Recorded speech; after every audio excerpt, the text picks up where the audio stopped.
It's Rob Burnham, make here, Preacher Man R&B, and this is another episode of Retro Land Comics. It's time to do another episode of comic book reviews. It's time to review Captain Marvel issue 7, Monsters and Gods, part 1 of 2. And what happens in this comic, it starts off with Captain Marvel on the cross, and he's in this Catholic church, and this priest and I guess this choir boy comes in, and this priest is freaking out because he's on the cross, and Marv is talking to the guy that's in his head, and I think, don't quote me on this, I'm not real sure, but I think this is the guy who hangs out with Hulk a lot. I'm not real sure. I don't know if this is who I think it is. I'm not real sure. But he's talking to Marv and trying to get him off the cross. And Marv is come to the conclusion that he's a god and he needs to be worshipped. So this whole thing happens, and the guy in Marv's head tries to power him down by shocking him and making him stop doing what he's trying to do to the priest. And Marv leaves and decides that he is going to go to New Asgard because he believes he's a god and he wants to challenge Thor in this. So what happens is he flies off and he's heading to New Asgard. So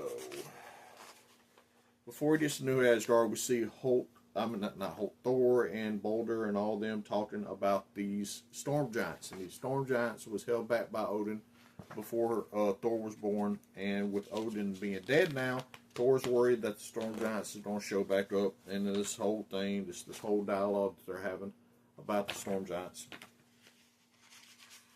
And while they're having this dialogue, Captain Marvel shows up and he battles off with Heimdall and is about to kill Heimdall,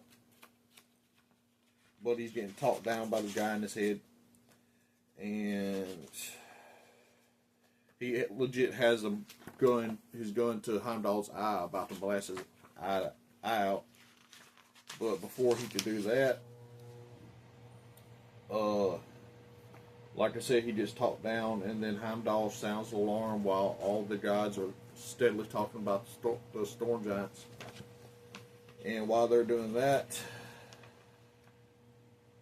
we see that Marv has attacked, and Thor's people are coming to warn him that there's an attack brewing. And Marv's in the dining hall attacking all the Asgardians, and he's steadily talking to the guy in his head, and it's this whole dialogue that they're having. And then Thor shows up and tries to talk Marv down, but Marv's not hearing it. Marv's still believing he's a god and all this crap. And they're steadily going back and forth with their conversation. And then Thor winds up throwing Mjolnir at Marv, knocking him out of the hall, and then Marv comes back, and right as he's about to attack again, the storm giants show up in the comic. And other than that, that's all that would happen. Of course, if y'all ever read Captain Marvel, Monsters and Gods Part 1, what'd y'all like about it? As always, Rob Burnham, Mickey, Preacher Man R&B, signing out, guys. GG's awesome. This has been an episode of Retro Land Comics. See y'all next time.